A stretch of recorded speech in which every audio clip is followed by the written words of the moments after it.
Thank you and welcome to the show this morning. The topic this morning is the football program at Tennessee State University 2005. And we're fortunate this morning to have as our guest the new head coach at Tennessee State University, Coach James Webster. And of course, Coach Webster, let me welcome you to the show this morning. Thank you. And to tell you, Coach, how very, very delighted we are that you were able to accept our invitation. Because what we'd like to do today is to simply give you an opportunity to talk about your background, your education, and some of the things that were important in terms of you coming to Tennessee State University, and it will make our audience aware of the new head coach at Tennessee State University. And so, Coach, let's see if we can start that by having you to talk about your background, your education, and your experiences, and then we'll move into other areas. Okay, first, I'm a native of Winston-Salem, North Carolina. I have to talk about my father and my mom. My father was a captain at Atkins High School in Winston-Salem. He went on to play at Winston-Salem State University, which the older people know as TC. And of course, as a lot of people may know, that Big House Games was the basketball coach there who won had the records for basketball games. And one of the probably greatest players there was Earl Monroe, who I had an opportunity as a kid to see play a lot of games. My mother also is a native of Winston-Salem. She attended Winston-Salem State University in the School of Nursing, received her master's and also her doctorates, and she was the dean of the School of Nursing at Winston-Salem State University until she retired. If I talk about myself, I guess I have to go back to all my old high school coaches, because that's probably where I really formed the foundation for who I am today. I can go back to a coach by the name of Henry Jones, Coach Green, and Coach Warren, and of course this was during the time when you didn't have integration for the high schools. They were all black elementary schools and high schools, and that was a time when by, and you probably can remember this, if you did something wrong, you probably got beat 3 times. Okay. You know, the first person that would beat you, well, maybe more than 3. The teacher would beat you because they had the big wooden paddle if you didn't do right. And of course, I took a lot of classes under my coach, and you just didn't want to do wrong. And then you go to the principal's office, and you get another beating. And then when you got home, you got another beat. Okay. So, you know, that was, and I think that's something that, you know, obviously we don't have that in the school system today, but growing up, that was the type of discipline that we had. And all of my teachers either knew or had taught my father, because it was a neighborhood schools and everybody knew everybody. And because my father had been a good athlete in the school and everybody knew him, they say, you know, you're James' little boy. I say, yeah, well, I'm big now. Okay. You know, but there was high expectations of me because my father had basically set the standards. And all the coaches I had in high school were discipline type coaches. And they were no-nonsense coaches, and you had to go to class, you had to go to school, you had to do your schoolwork, and they really stressed academics. And that basically sets the foundation for my beliefs as far as athletes are concerned, because I really believe that you can be successful off the football field and successful on the football field. And one thing that I did learn is that if you work hard at being successful off the football field, not just athletically, but academically, and success is not just academically off the football field. Number one, you've got to have good character. You've got to be disciplined. You've got to know how to treat the opposite sex.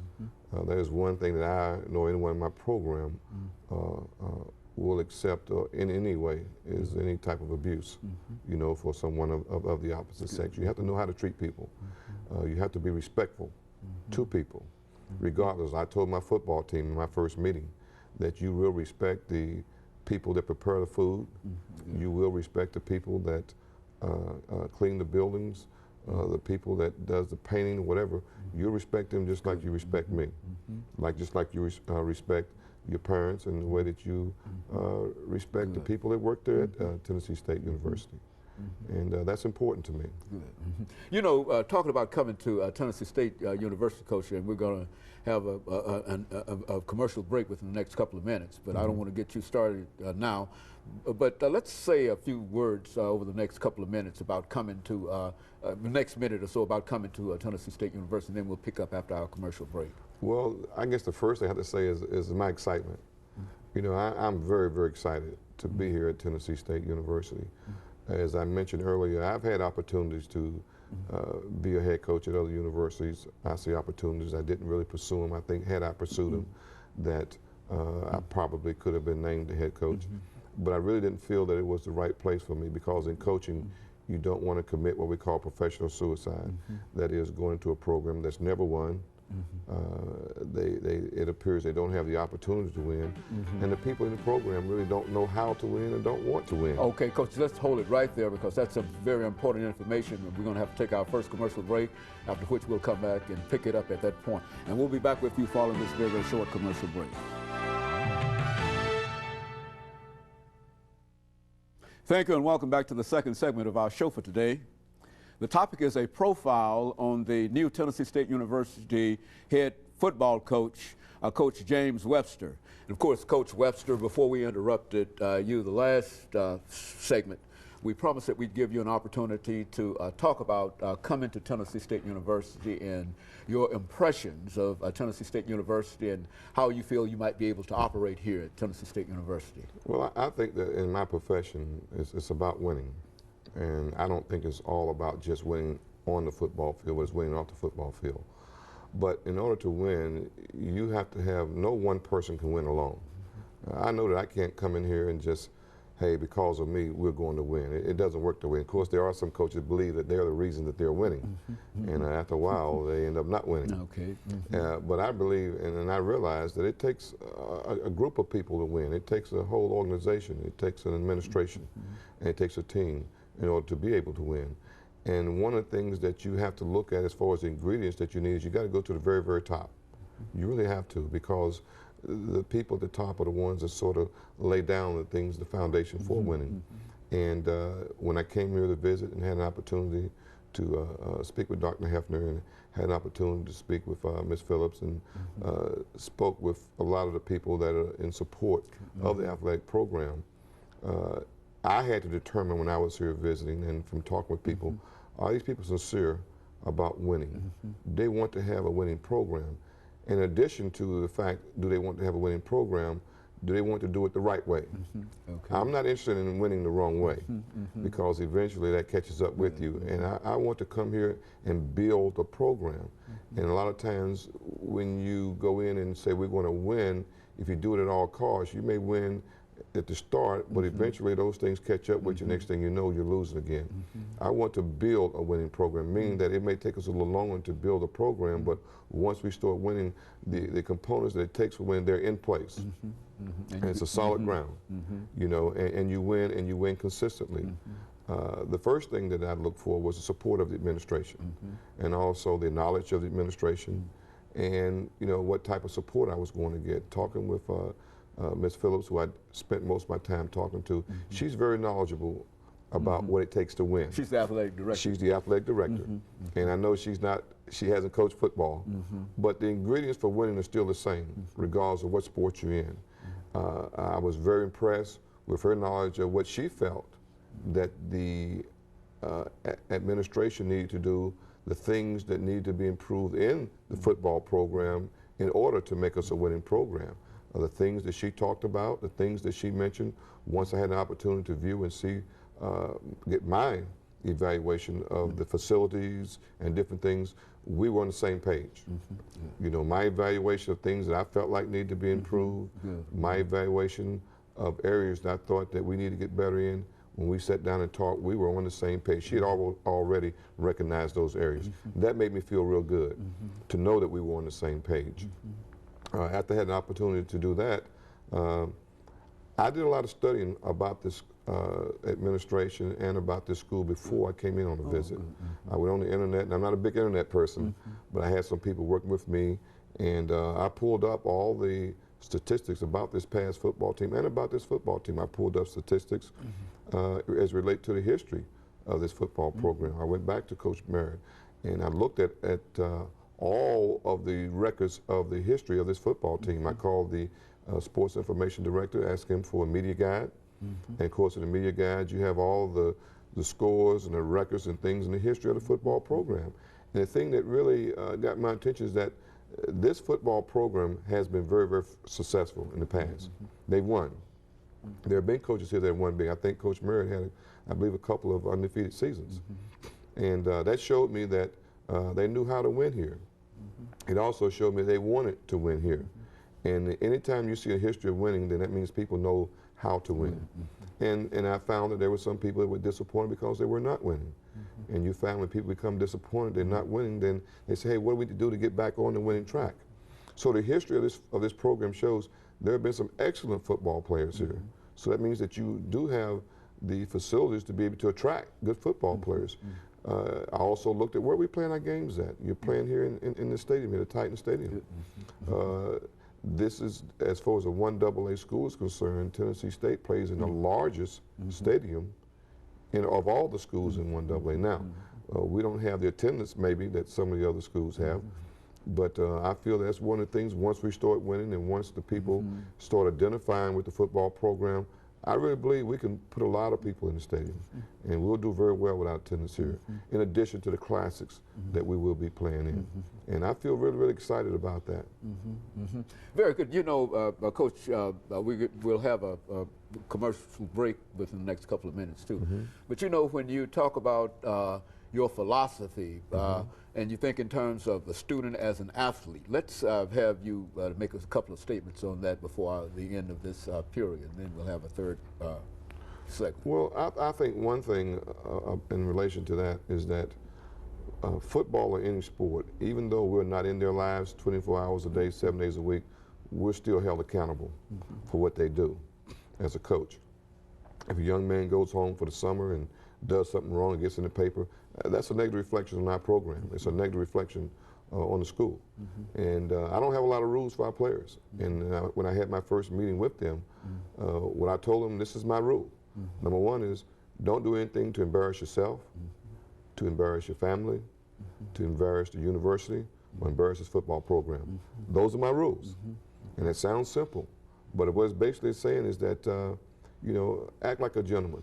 The other thing is this, is that in the recruiting process, I think that you can eliminate a lot of your problems in recruiting.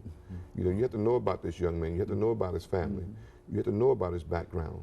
And if he's a young man that's, the character is not what you want, then you don't recruit him. Because now you don't have a lot of time to spend on trying to correct a lot of mistakes. If I have to, I will. Because once they get here, they're ours, and we'll do what we need to take.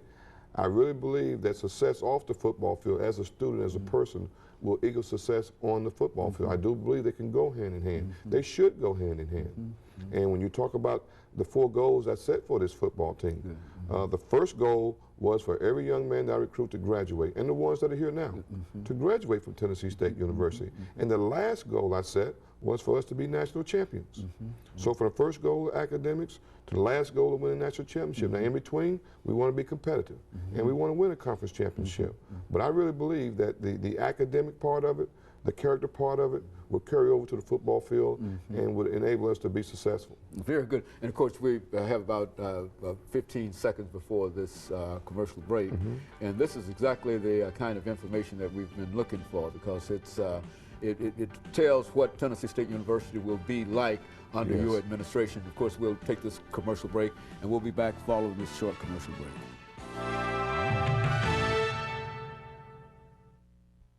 Thank you, and welcome back to this final segment of the show for today. The guest is the new head football coach at Tennessee State University, Coach James Webster. And of course, we're talking about Coach Webster, many, many things in reference to your experiences and your career. But let's give you an opportunity to continue. But let's start off by talking about the OVC conference and the ACC conference, because I think at one time you were a part of the ACC conference. And let's see if you could, however you wish to deal with them as 2 entities here. Well, I think that one thing, first of all, that our players need to understand, one of our goals is to win the conference championship. And I know that we play, I believe it's 4 classics. I know the excitement is there and enthusiasm is there, and the players get excited, the fans get excited about it. But we also need to get excited about our conference games. That's the first thing I've learned, is that winning a conference championship is very, very important. Winning every game is very, very important. My experience has shown me that within conferences, the ACC or the SEC or whatever, you have teams that generally compete for the conference championship every year. You have teams that generally don't compete for the conference championship every year. I think that if you look at the comparisons that I have studied to the OVC and looking at the ACC, I would like to think that Tennessee State University could become the Florida State or the Miami of the OVC.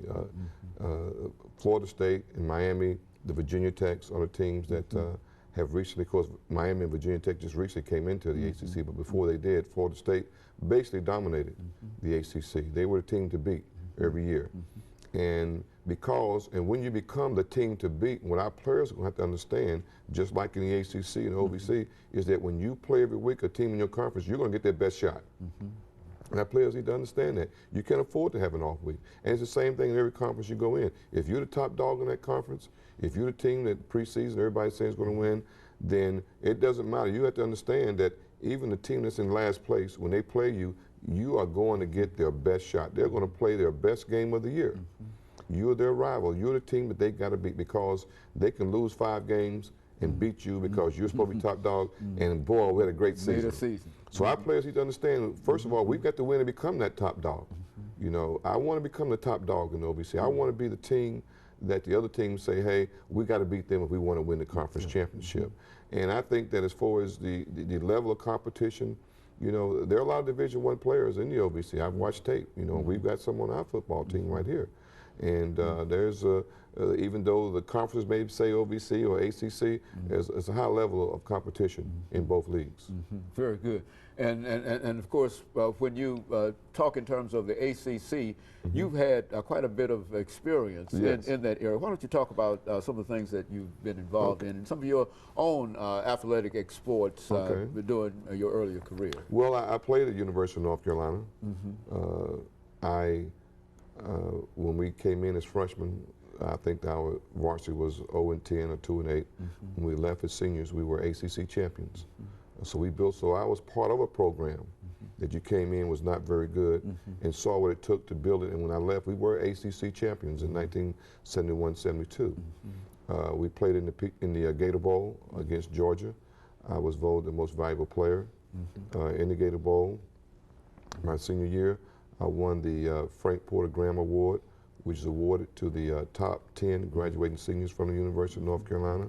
I won the Brian Piccolo Award, which was given to the most courageous player. I had an injury, serious injury before the season started, and came back and played from that. The one thing I think that I've been very blessed with as far as coaching and the opportunity to win is that I've had some excellent coaches that I've coached under. And I've coached at some excellent schools. I came back coaching at the University of North Carolina, alma mater, and from there I went to the University of Florida, and the head coach there was Doug Dickey, who ended up being, who was the head football coach at Tennessee, the University of Tennessee, and also the athletic director most recently at the University of Tennessee. And I learned a lot of things from Coach Dickey. From there I went to the University of Kansas. From there I went to Colorado with Chuck Fairbanks, who was coaching the pros with the New England Patriots, and he came to Colorado. From there, I went to Northwestern University, and the head coach there was Dennis Green, who's now the head coach of the Cardinals. And there was a lot to be learned there. Dennis Green had an excellent mind as far as offensive football was concerned. Threw the ball, he didn't care much about running it, but threw the ball all over the place. And so that gave me experience in the ACC, in the SEC, in the Big 8, in the Big 10. And then from there, I came back to the ACC at Wake Forest with Bill Dooley, who was my college coach at the University of North Carolina. And we, of course, developed a team there and ended up going to a bowl game and playing well. And then when Coach Dooley retired, I got my 1AA experience. I went to Dartmouth in the Ivy League. And I really believe that every coach that coaches should coach in the Ivy League because those young men do not receive athletic financial aid. And they're there because they want to. And you need to experience your best player coming to you on Thursday before your biggest game saying, Coach, I won't be at practice today because I got an exam tomorrow. I really need to study. You need that, you know, you need that experience. You need that experience because that doesn't happen very often on Division I level. But you need that, and all of a sudden you think about it, you want to say something, you say, well, wait a minute now, I can't tell this kid he's putting a scholarship in jail because he's not on a scholarship. So you really need that experience. And from there, I went to East Carolina University. And the thing that I remember most about East Carolina University, which is tied into UNC, is that we played the University of Miami twice at East Carolina University. We played them down in the Orange Bowl. We handed them their worst loss that ever been handed at that time. They came up, we played them in Raleigh, beat them again. And this past season, we played the University of Miami at the University of North Carolina when they were number 4 in the country, and we beat them again. So I can honestly say that I'm one of the few coaches in America that has never lost to the University of Miami. I'm 3-0, and I hope to keep it that way. Very good. And then, of course, from East Carolina, I ended up going to the University of North Carolina. So I've coached in every football conference in the country except for the Pac-10 on the West Coast. So that's given me an opportunity to see every brand of football, all the passes, all the runs, the different philosophies, and like I said, I've coached under some really good coaches, and that's what has molded me today to be the coach that I am today. Coach, you know, in terms of the highest level, the next level, what do you think about the NFL in terms of trying to? I know what type of player it takes to play on the NFL. I coached Julius Peppers at the University of North Carolina, and obviously he was about the 2nd player taken in the draft. And I know the level that you have to work at, which is very, very hard. I have one of my former players here playing for the Titans, Michael Waddell. He was my special team return man. And I also worked at 2 pro camps. I went to the Pittsburgh Steelers and worked with them as an understudy, you might say. I also went with the St. Louis Rams the year they won the Super Bowl. John Bunning, who was teammates of mine, was the head coach at UNC. Went there and worked with them. It did like an internship in the St. Louis Rams training camp. And the thing that you see, and a lot of guys don't understand, that you see these guys that are millionaires, making a whole lot of money, riding around in fancy cars, but they work hard. They work hard at their trade. And a lot of guys think, well, once you get into pros, they don't really work hard, they collect their money. No, those guys practice hard, they lift weights hard, and they have to live a straight life off the field because everybody wants to be a millionaire. I'd love to make $9 or $10 million a year. And that's what that's all about. You know, that guy that's coming out of college, that guy that's under you, he wants your job. So those guys have to stay on top of what they're doing. They're very, very competitive because the money is so great and all the glamour and the fame that goes along with it. So I had an opportunity to be in that arena, an opportunity to see that. And so now when a young man comes to my office and coach, I want to play pro ball, I can tell him what it will take for him to get to that level and what it'll take for him to be successful. Very good. And of course, Coach, we're nearing the end of this particular show, and we can only say that we're simply delighted at the information that you've given us, that it has been a very, very full profile, indicating that Tennessee State University is indeed fortunate to have an individual who has the kind of background and the kind of experience that you have, and seem to be committed to the idea of greatness for Tennessee State University. And of course, I think that there are many, many people that can buy into that kind of philosophy. But now we've got about a minute, and that'll give you an opportunity over the last minute to give us some kind of final comment, and then we'll be able to call the show in. Well, I think it's important that everyone understands that one person can't build a winning program. 2 people can't build a winning program. It takes the administration at Tennessee State University. It takes the student support. It takes the football players that you have to have. It takes the coaches. It takes the alums that are out in the different cities that see different players. It takes the fans here in Nashville to come out and cheer and support the football team.